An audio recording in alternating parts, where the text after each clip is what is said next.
Visita ieri dell'assessore alle infrastrutture della regione siciliana, il forsista Marco Falcone, in alcuni comuni montani della provincia, dove lo stesso ha effettuato dei sopralluoghi su lavori realizzati o quelli di prossima realizzazione. Prima tappa Cammarata, poi Luccasicola, passando per Burgio e Ribera, fino ad arrivare ad Agrigento, dove ha svolto una conferenza stampa alla presenza dei vertici del Genio Civile con l'ingegnere capo architetto Rino Lamendola, il sindaco della città di Agrigento Franco Miccichè.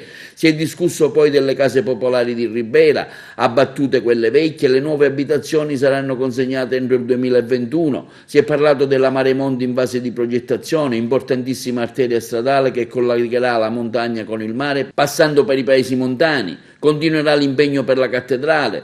Si finanzieranno i progetti del libero consorzio e quelli che il comune di Agrigento con la nuova amministrazione presenterà.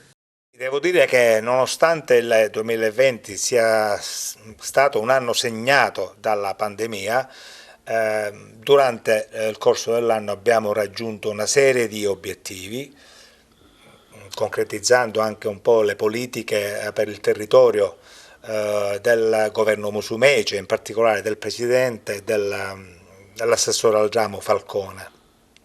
Tra le tante attività svolte, ricordiamo soprattutto il censimento sullo stato di conservazione e di efficienza strutturale di ben 150 ponti ricadenti sulle strade provinciali del territorio agrigentino, con l'obiettivo di offrire al libero consorzio e al nostro assessorato gli strumenti per poter programmare una serie di interventi atti a garantire la messa in sicurezza dell'intero sistema infrastrutturale provinciale.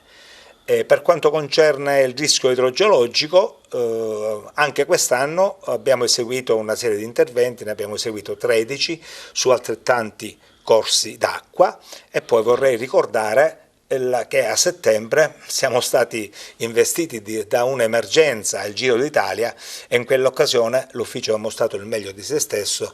In 20 giorni siamo riusciti a redigere il progetto, approvare il progetto, contrattualizzare l'impresa aggiudicataria ed eseguire i lavori. Non ci siamo limitati soltanto a fare qualcosa per l'anno, ma abbiamo anche programmato per il 2021.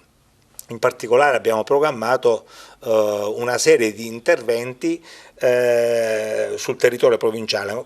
Per sintesi ricorderei quelli che riguardano la città dei Templi, che sono il restauro di Villa Genuardi, il restyling del porticciolo di San Leone, la ristrutturazione di una serie di edifici demaniali che ospitano uffici provinciali, che sono al centro urbano di Agrigento, e il recupero degli ipogei dell'Acquamara e del Purgatorio.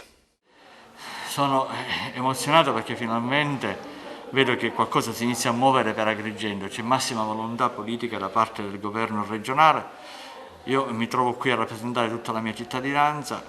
Le infrastrutture sono la base fondamentale per la viabilità agrigentina, le strade da asfaltare, l'illuminazione, il porticciolo, il lungomare, gli ipogei, Villa Genuardi, Via della Vittoria e tantissime altre cose da poter richiedere e cercare finalmente di avere una soluzione per Agrigento.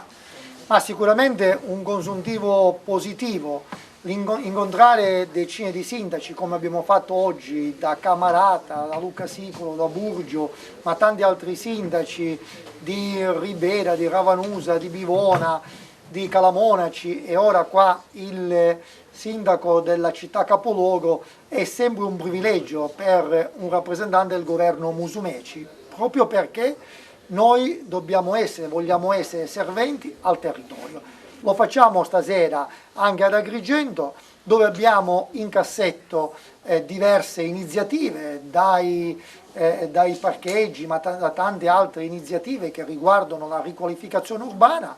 L'abbiamo fatto durante il periodo anche per il Giro d'Italia con il Genio Civile diretto egregiamente dall'architetto Lamendola. Bene, stasera siamo qua per rappresentare la nostra disponibilità alla nuova amministrazione e al sindaco Franco Miccichè.